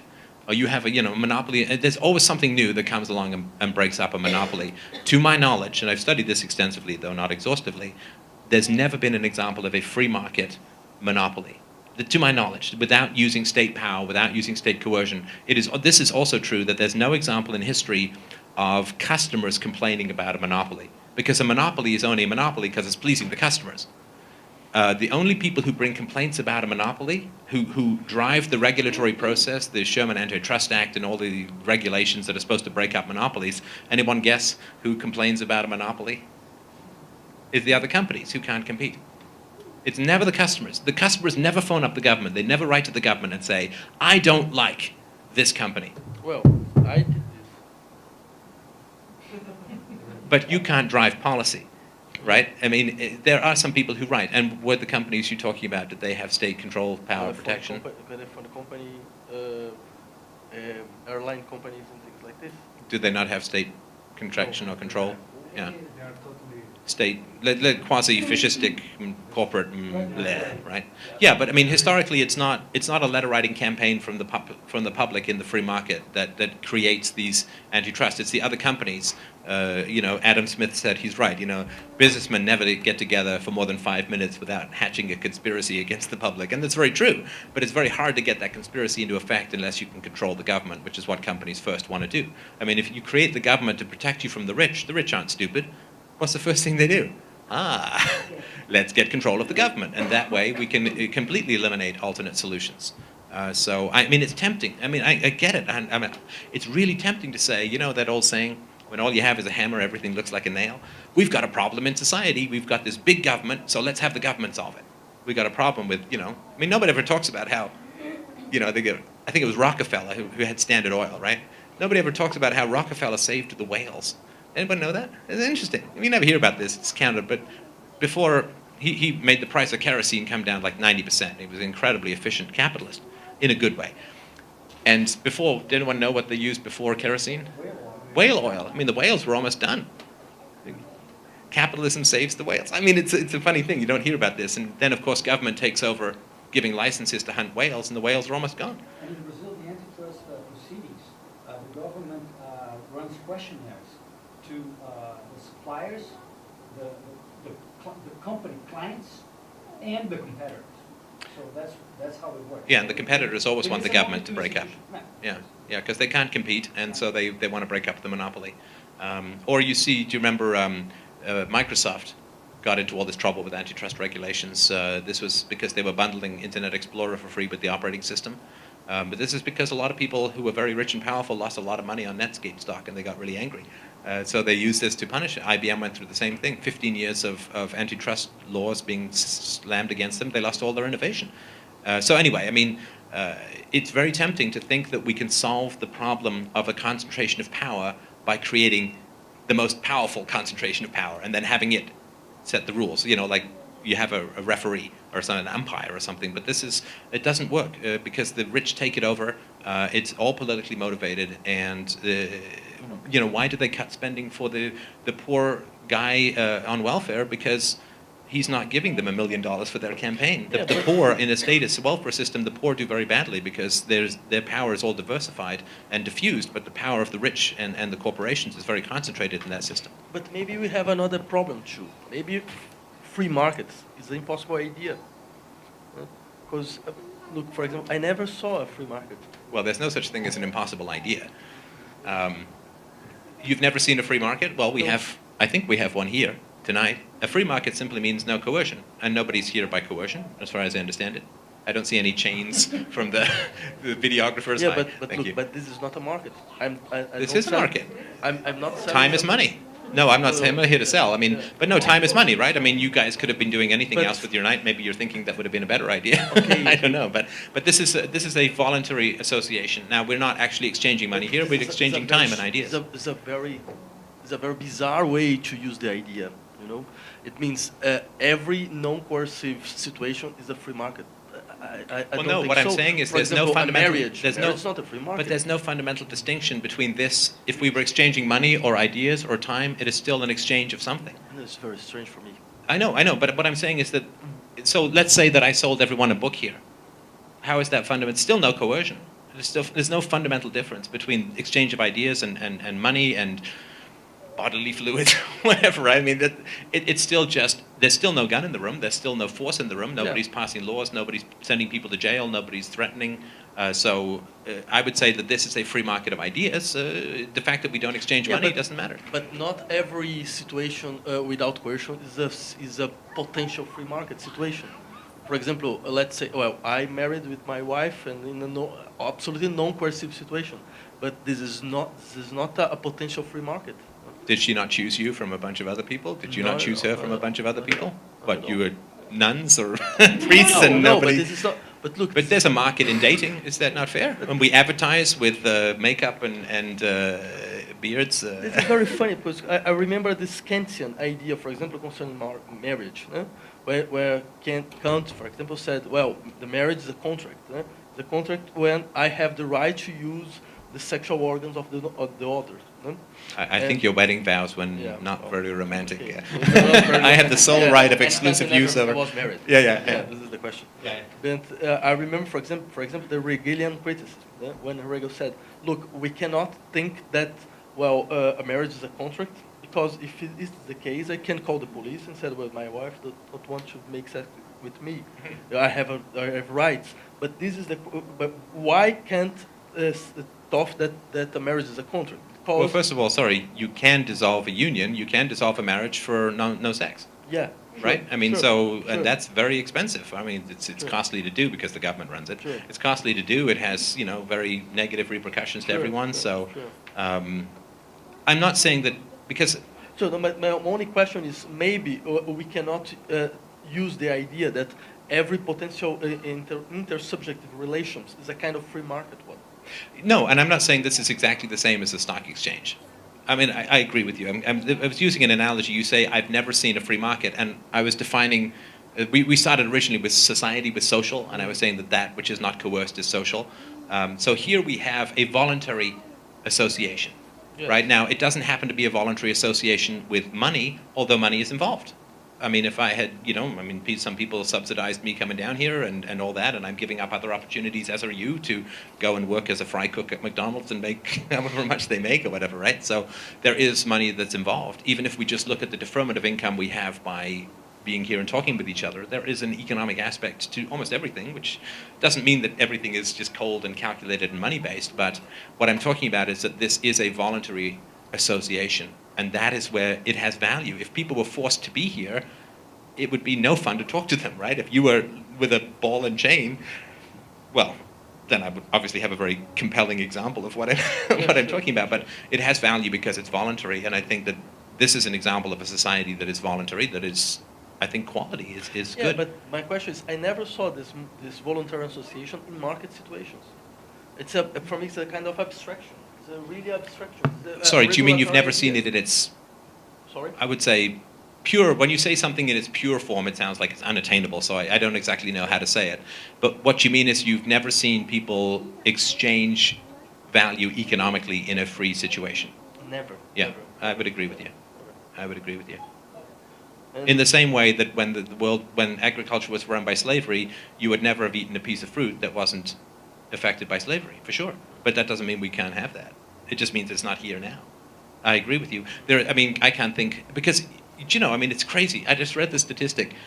Depending on how you measure it, between 1/3 and half of the world's economy is outside the state. Is a black market, is a gray market, is money under the table, and so on, right? This is crazy. How horrible to live without any recourse to the rule of law. This is wretched for workers, for everyone. It still functions, but that's not a free market because it has to be on the run from the government all the time. So you can't have open contracts, you can't have any of that. You can't have enforcement. this is very funny because it's something like, for example, I have some communist friends, and they said something to me. I think comrades comrades. is the word that you have to use there. And my communist comrades, they said, look, the communism we never had the experience of a real communist state, but we can reach it. And this is funny because, for example, you said something like, we never had the experience of a free market situation, but we can reach this. Well, okay, but I understand that, but there's a bit of a difference. There's a lot of a difference. So first of all, they got close in terms of the government control over the means of production, and the government was supposed to reflect the will of the workers. They got real close. And as they got closer, things got way worse, right, in the socialist economies, for reasons that are dull and technical, but mostly to do with von Mises' explanation of the price problem, right? Without prices, you can't efficiently allocate resources. The calculation problem. Thank you. So as we got closer to communism, things got worse and worse and worse. Whereas as we got closer to a free market, things got better and better and better. In terms of, you look at history, right? You look at the GDP or per capita income of history. Now, the Industrial Revolution was not a free market. You had the most efficient murderers were the aristocracy, and they owned the land because they were the best killers, the best hired thugs of the state. And so you had this concentration of capital in the hands of, frankly, the most evil people in society, because land was capital back in the day. They threw all the people off the land to concentrate the enclosure movement. This is not a free market situation. In the Industrial Revolution itself, you had a skewing of government policy towards the rich and the wealthy and the capitalists because they paid more in taxes than the individual workers. You also had the Speenham land system of welfare state in the south of England that was just terrible and devastated the workers to the point where their incomes actually declined, while the workers in the north, where there was not a welfare state, their incomes tended to go up and up. And everyone looks at the south and says, well, that was the free market. But the south of England was a welfare state. North of England was not, and their wages doubled. Well, the south was just terrible. And this is why the north is it's still different even now than it was in the past. But as we get the free market, and you can see this both in time and also slicing through society, right? So in time, you can see, well, was there more of a free market? Was there an income growth? Look at what's happening in pre-free market relative China, right? Up until the 90s, they were communist, catastrophic. Just devastating. Their GDP, and they've got these ghost cities, they've got this crazy fascistic central planning that's still running a bunch of the economy, but look at India, look at China, these countries, as they began to respect private property and embrace the free market, as less and less violence was used in economic interactions, they're sailing. This is a very funny. My communist comrades, you said to you three things. The first thing, the communist idea was lost when Lenin stopped with the idea of Soviets. Then everything that came after, they said it's not communism. The second question is, when you said, when we are near from free market, the things go better. What I can think, for example, Reagan, Thatcher, and so on. Yes, but they They did not cut regulations. They did not cut spending. Yeah. They only cut taxes, which But benefits the give me- rich. We give- talked give- about that. Give me an example. What are you Well, thinking about it? feudalism to industrialization. Feudalism, there was no free market. I mean, you were a serf tied to your land. You couldn't compete. You couldn't capitalize. You couldn't industrialize. You couldn't automate. Catastrophic. And then you start to see the respect for private property begin to emerge, and some equality, and so on. But the thing is, Lenin, he got rid of the Soviets, and then he had to introduce the new economic plan because they were all starving to death. But you cannot have a system where one bald guy changes his mind and it all falls apart. You know, that's not a good system. I rely on the integrity of one guy, and if that guy changes his mind, the whole system is toast. I don't want that. That cannot work. It cannot ever be reliant on the whims of one guy or 10 guys or 100 guys or 1,000 guys. It has to be the individual choices of everyone. That is the only way to I'm balance not power. defending here the No, I'm Soviet just. This is Union. what I I'm would say just to the and comrades. the third point, when you use, for example, examples like India and China, you could say, look, but this is not a question of, well, China became a free market society and then the things go better. We can say a very different thing. For example, we can say it's a hybrid society. It's a state capitalism, and this state capitalism is going better. Yeah, the capitalist part is going better. The state part is not. Yeah.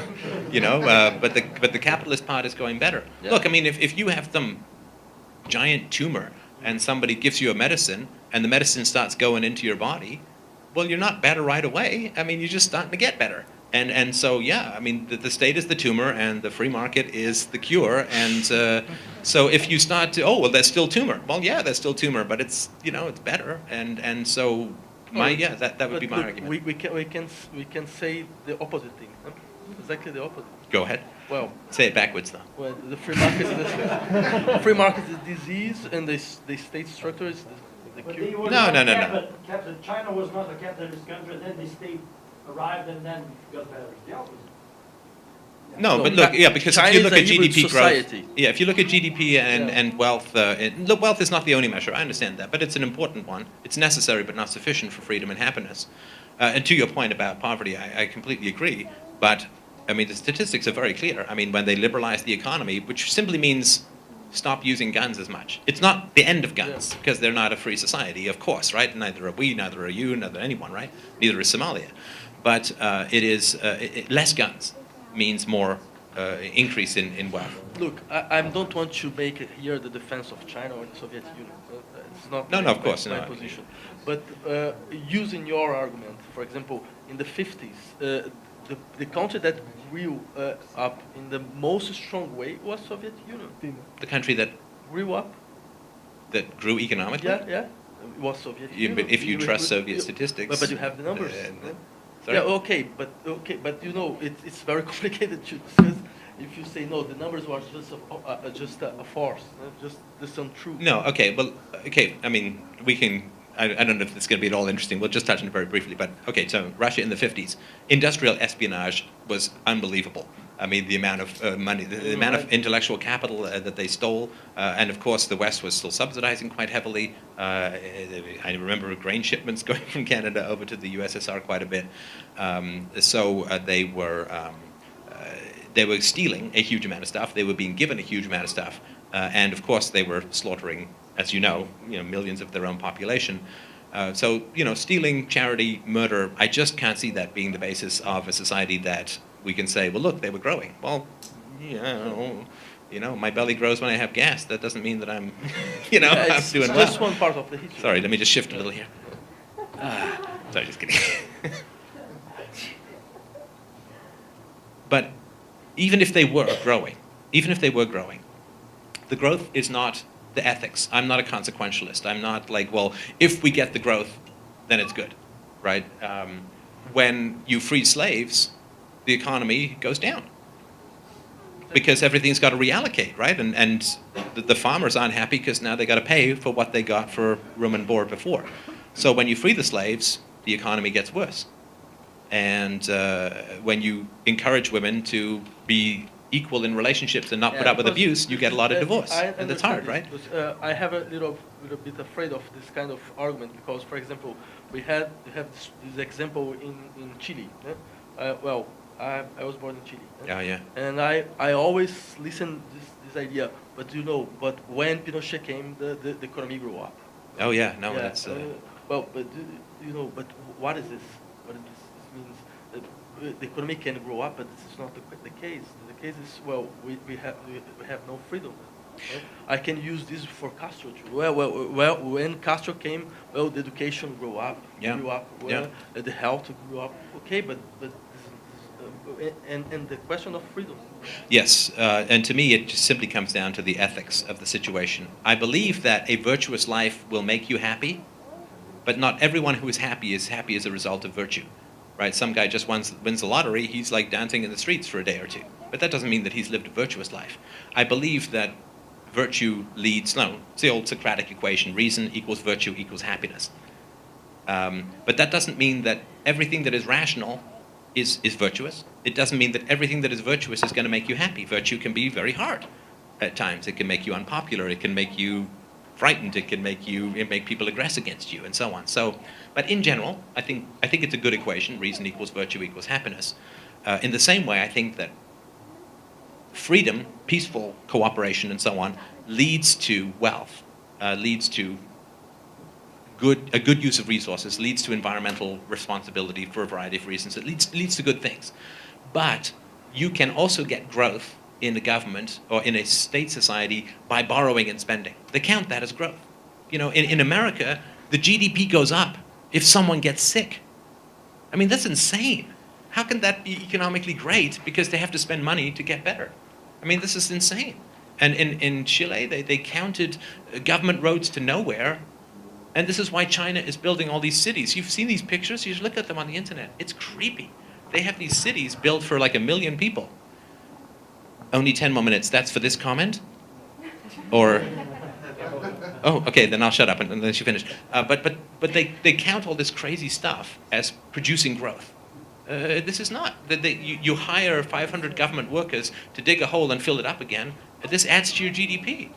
But this is insane. They build more prisons in the United States, and this is counted as getting wealthier. I mean, sure, this was true under Pinochet as well in Chile. The way that they measure these things, and they don't count debt. I'm getting wealthier because my Visa card is running up. Well, no, I'm actually getting poorer because I got to pay the debt plus I got to pay the principal plus the debt. So to me, it's how you measure these things. There has to be an index of economic progress that doesn't count prisons and cancer and roads to nowhere and includes things like that. And I think with those rational measurements, we'd see things a little more clear. But I completely understand. I mean, I think it was Naomi Klein who wrote the Shock Doctrine. I mean, and what she was talking about in Chile under Pinochet, unholy, absolutely horrendous, and certainly not a reduction of violence in society. And that's really my goal. I think, yeah, good things come out of not pointing guns at people. I mean, you maybe have no Tarantino films, but good things come out of it. But you don't say that it's the good things that matter. I think it's just the after effect of not using violence to achieve things. Anyway, I'll let you. I've talked a lot, so I'll let you please. I think we have a question here. Elaine? When will it end? Many times the results don't by themselves. And my question is simple. When you read about results of research talking about the happiness of the people, quality of life, and self and professional satisfaction, socialist and communist countries are very, very poor scores. What do you think about it? I see the highest the control of the state and the impositive rules, lowest are the score about these items. Well, first thing, I don't believe very much in this measures of happiness. I think there's the methodological point of view is a very complicated one. Second, I agree with you. I don't like the idea to live in a country like Romania in Ceausescu age or so Polonia in Jaruzelski age or something like this. I know every country, every ex-communist country, and I can agree with you. It's not a very good place to stay. But the question is, what I can say about it. I think that, for example, I believe in a kind of development of an idea. When republicanism appeared, it was a failure, a total failure. If you were in 13th century and saying, well, I'm a Republican, people will say to you, you are totally mad. The idea was totally a failure. What are you talking about? Today, I think everybody here is a Republican. I understand what this first communist experience in the history was it's totally failure. It was a catastrophe. But I'm not sure that the idea of a more equal society or a really strong equal society is a bad one. Where it works. Oh, for example, I think that societies that, for example, I'm not totally against the welfare state. I think that it was a very strong and very important moment in the history of European societies. I don't think that these societies were the destiny of the society was the failure, the economic failure. I think that we can go strong, more strong in this kind of perspective. I think that when we try to use the state for equality politics of equality, the people are more happy, if you want to say like this. And I'm very suspicious about every situation that we used the idea of a strong free market, because what I say in the past is not good. What I see in the past is not good. For example, I don't think that the experience of a neoliberalism in Anglo-Saxon countries was a good example. I can understand that it's something like, well, but it's not. It was not really a very strong libertarian. He say, well, they just cut taxes, they don't cut spendings and so on and things like this. I can understand. Then let's say I'm skeptical about this, but skeptical in the really philosophical way. I'm waiting to see. Okay, if you can show me, well, look, this is a very good example. You can organize a society without a state, in a society that we are not that will destroy it by strong inequality. Okay, I go with you.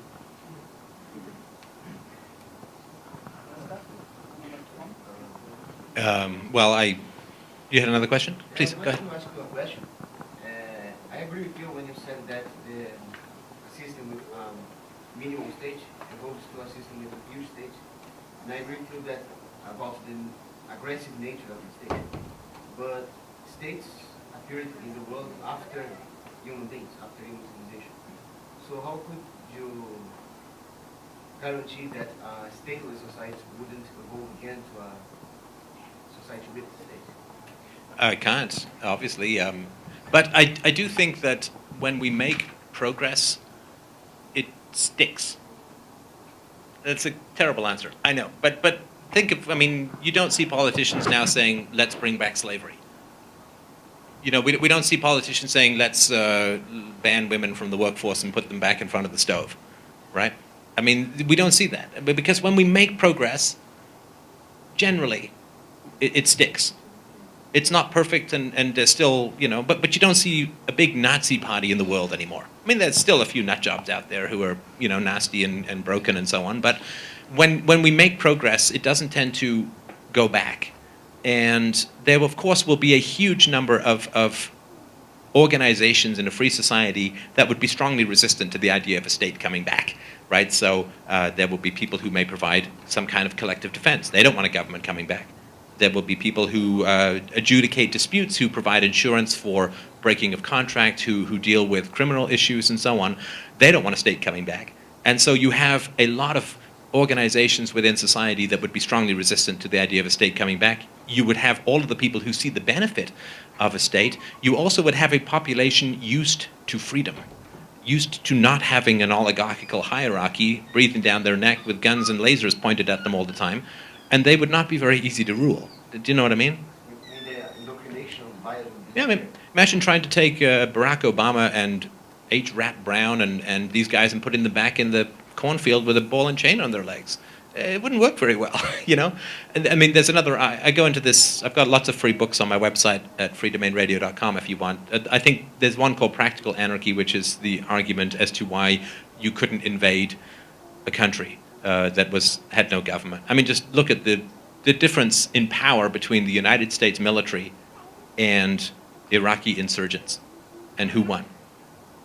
Because you have a government agency trying to compete with a, quote, private agency. It's just incredible. I mean, Afghanistan has been trying to be ruled 20 times over the past 10 centuries, and they always lose because they are fighting for their homes and other people are fighting for government pay. And so there's lots of arguments as to why, and plus, you know, generally countries are taken over to take over a tax structure, and in the free society there's no tax structure to take over. It's a lot harder to domesticate wild animals than it is to transfer an animal from one zoo to another. So there's lots of arguments as to why. But I still think, let's say I have cancer and the doctor says, well, I can cure you for that cancer. And I say, well, what if it comes back? I don't know, do you still want me to cure you now? Of course you do, right? I'll take my chances with it coming back as if I get cured now. I think it will stick. Stefan, let's go to a final question, then the final conclusions. Final conclusions, that sounds like quite a high order. We solve everything permanently. Yeah. You said that Ron Paul is not the way. So politics might not be the way to get rid of the state. So what would be this way? What should we do? I mean, it's a multi-generational process. I think we have to understand that. I think that in America and in England, I don't know about Canada, to me still 80 to 90% of parents are hitting their children. We cannot have a free society if we grow up being hit by our caregivers, because then we're used to violence solving problems, solving conflicts. And then when we grow up, we say, well, we need a central authority who's going to throw people in jail to solve problems. I think it comes that early. The state makes no sense logically. It makes no sense morally. The only way it can make sense is if we've had some experience with something like it before. And so I think that aggressive and controlling and perhaps even violent parenting it teaches us a kind of language of subjugation and a bizarre, irrational respect for power as the only solution to problems. That then when we see the state as adults, we learn about the state. It's like, yeah, I speak this language already. I think so. My goal has been, we can't end the state. You can't sort of say, no, because there's no, like the guy in front of the tank in Tiananmen Square, you can't do it. So the non-aggression principle, which is thou shalt not initiate force, we enact that in our own homes. Right? We obviously don't do it with our spouses. We don't do it with our children. We reject the use of violence in our personal lives, to me. And then we raise a generation of children who they don't, they're reasoned with, they're negotiated with, and then when they see the state, they were like, well, this is weird. I mean, what? This is not how I've ever been treated before. What? No, this is not right. Whereas if we, hit and yell and bully and punish and so on, then, of course, then when we come up to see an agency, that makes sense. But we want the state to not make sense to people. For it to be, if you ever look at, you see those Hindu gods with they're blue, they got an elephant head, 12 arms, and you think, well, that's kind of weird. I mean, to them, it's just Jesus on a cross. To them, it's perfectly sensible because that's what they've grown up with. So basically what I'm saying is we want the state to look like a blue thing with elephant heads and 12 arms. It just looked foreign to our experience. I think the only way to really achieve that, I think we make the philosophical case, we make the moral case, and the case for practical consequences. But I think much more fundamentally, we have to simply reject the use of violence in our own lives, the use of aggression, the initiation of force, everywhere we can, in our business relationships, through threats, in our personal relationships, through the rejection of violence. That, to me, is how you grow social change in areas you can control. And I think politics is a big distraction from that. I mean, I've had lots of arguments. Every time I go to a libertarian convention, this topic comes up. Does spanking violate the non-aggression principle? Why does it come up? Because I bring it up. And a lot of these people who are very pro-Ron Paul are vociferously and aggressively defending the initiation of force against children. Well, how is Ron Paul going to save you from the consequences of that aggression in the home? He can't. So anyway, it's very brief, and I've got more on the website, but that's and that's actually my summary, because I don't think I've got anything more important to say than that.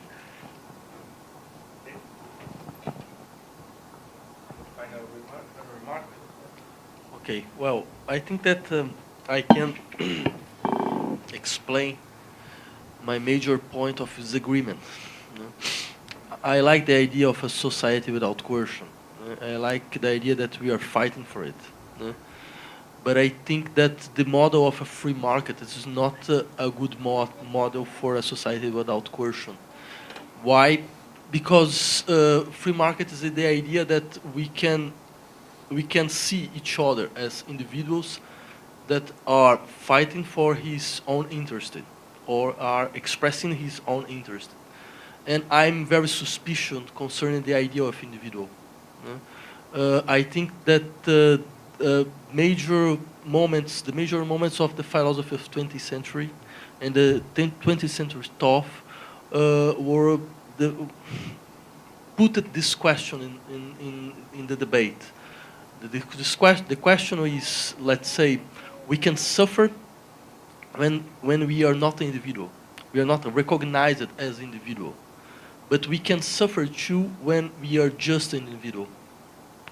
When we cannot, we lost the possibility to make a relationship with something that is in me, but that don't have the form of an individual, don't have the structure of individuality.